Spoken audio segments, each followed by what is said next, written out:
الصورتين اللي قدامك دول الفرق بينهم 3 شهور بس. قدرنا نوصل من 86 كيلو ل 69 كيلو. وعلى فكرة ده شخص عادي زيي وزيك، عنده شغله وبيته ومشغول طول اليوم وبياكل من اكل البيت عادي. الفكرة وما فيها انه ماشي على نظام. بس هنا بقى السؤال المهم، هل انا كمان اقدر اوصل للتحول ده؟ الحقيقة لو مشيت على اللي هقولهولك ده هتقدر تخسر من 15 ل 20 كيلو في 3 شهور بس. احنا عندنا 5 عناصر مهمين نخلي بالنا منهم عشان تبقى عارف انت محتاج تعمل ايه بعد الفيديو ده، وهما الاكل والميه والتمرين والنوم والفيتامينات اللي جسمك محتاجها، وكل واحد فيهم مهم ولازم تخلي بالك منه. تعال نبدأ بأول واحد وأهم واحد وهو الأكل. وهنا احنا اعتمدنا على نظام غذائي عالي البروتين ومتوسط الكربوهيدرات والدهون، وبناكل في اليوم 4 وجبات، 3 كبار وواحدة صغيرة. المهم في الأول في معلومة لازم تعرفها، وهي إن جسمك بيدخل له أكل وبيخرج طاقة، فبالتالي أنت لو دخلت أكل كتير وبتبذل طاقة قليلة فبالتالي الدهون هتتخزن جوه جسمك. اما بقى لو قللت الاكل اللي داخل وزودت المجهود او الحرق اللي انت بتعمله يبقى انت كده حرقت دهون، لان في الحاله دي جسمك بيبدا يعتمد على الدهون اللي مخزنه كمصدر طاقه، ودي الحاله اللي احنا محتاجين نوصل لها اللي هي العجز او حرق الدهون. وهقول لك على شويه تريكات هتساعدك. ده غير بقى ان في شويه تريكات لازم تخلي بالك منها هتساعدك انك تكمل النظام صح. لازم تجهز اكلك بنفسك او يكون قدام عينيك عشان تبقى عارف المكونات بالظبط. على سبيل المثال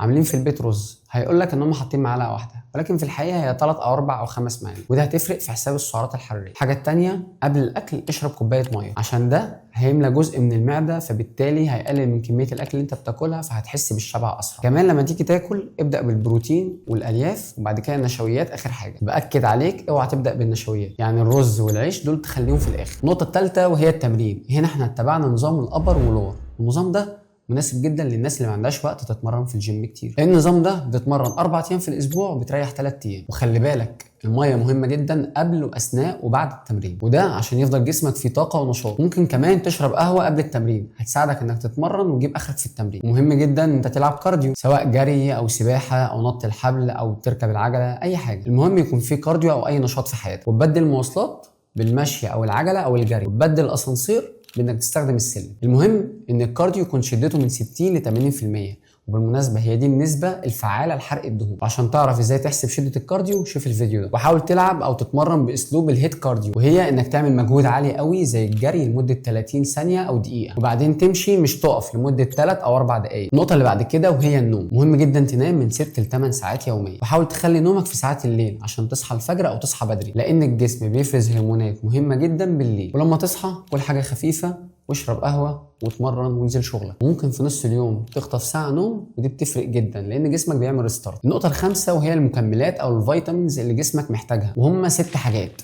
مالتي فيتامين، اوميجا 3، فيتامين د، زنك، مغنيسيوم، واخر حاجه اختياري وهي الكرياتين. وخلي بالك جسمك ممكن ما يكونش محتاج الفيتامينات دي كلها لانه مرتبط بنوع الاكل اللي انت بتاكله. نيجي بقى الخطوه المهمه ودي اهم خطوه، وهي متابعه وتقييم النتيجه. وده هنعملها من خلال حاجتين: متابعه وزن الجسم مره كل اسبوع مش كل يوم. المره دي لازم تبقى معود نفسك انك توزن على نفس الميزان وتلبس نفس الهدوم، ويفضل تبقى هدوم داخليه فقط لو هتوزن في البيت، وتوزن في نفس التوقيت ونفس الميزان، يعني الصبح بدري تدخل الحمام بعد كده توزن، وما توزنش بعد اليوم الفري، لا توزن قبله. تاني حاجه متابعه القياسات، وده هتقيسها كل اسبوع. هتقيس محيط الرقبه ومحيط الوسط، ولو انت انثى هتقيسي محيط الرقبه ومحيط الوسط ومحيط الحوض. ومن غير ما اعقدها عليك، طول ما انت شايف القياسات والوزن بيقلوا يبقى انت ماشي صح. اما لو بتحب لغه الارقام وتعرف نسبه الدهون فشوف الفيديو ده، هيقول لك ازاي تقيس نسبه الدهون والعضلات بدون اجهزه. المهم نيجي بقى النقطه هتعجب ناس كتيره قوي: هل اقدر اخد وجبه فري او مفتوحه وانا بخسر دهون؟ الاجابه ايوه تقدر. ممكن تاخد وجبتين مش وجبه واحده. ايه ده؟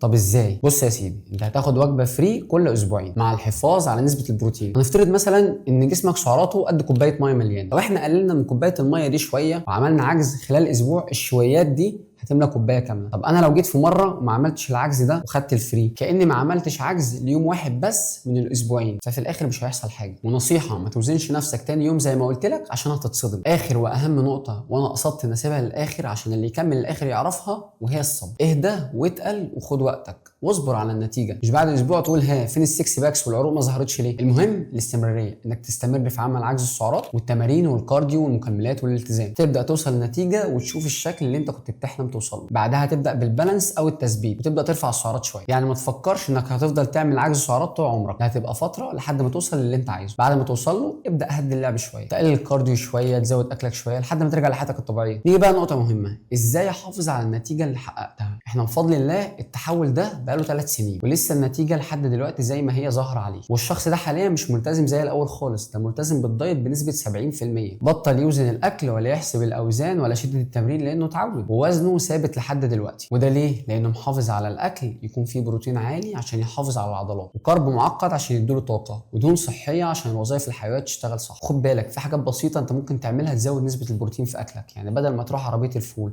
وتطلب واحد بطاطس واحد طعميه، ممكن تقول له هات 2 بيض مسلوق من غير زيت ولا طحينه، يبقى انت عليت نسبه البروتين وقللت من الزيوت والمقليات. نفس الكلام طبقه على كل وجباتك. الفكره في العقليه. 3 حاجات لازم تخلي بالك منهم لانهم بيبوظوا اي دايت، وهم الحلويات والسكريات والمقليات، لازم تبعد عنهم تماما. وعايز اقول لك ان ممكن كل ده يبوظ لو انت حاسب نظامك الغذائي غلط، عشان كده لازم تتابع مع دكتور او مدرب عشان يعمل لك النظام الغذائي والتمرين المظبوط، ويكون سهل ومناسب ومريح ومناسب ليومك عشان تعرف تلتزم بيه. ولو عايز كل الحاجات دي فاحنا بنقدم لك الخدمه اونلاين. تواصل معانا او سيب لنا كومنت وانا هقول لك التفاصيل. انا كوتش محمد يوسف، اخصائي تغذيه علاجيه ومدرب شخصي ولياقه بدنيه. واخر حاجه اوعى تستلف راحتك على حساب صحتك، لان صحتك اغلى ما تملك. سلام.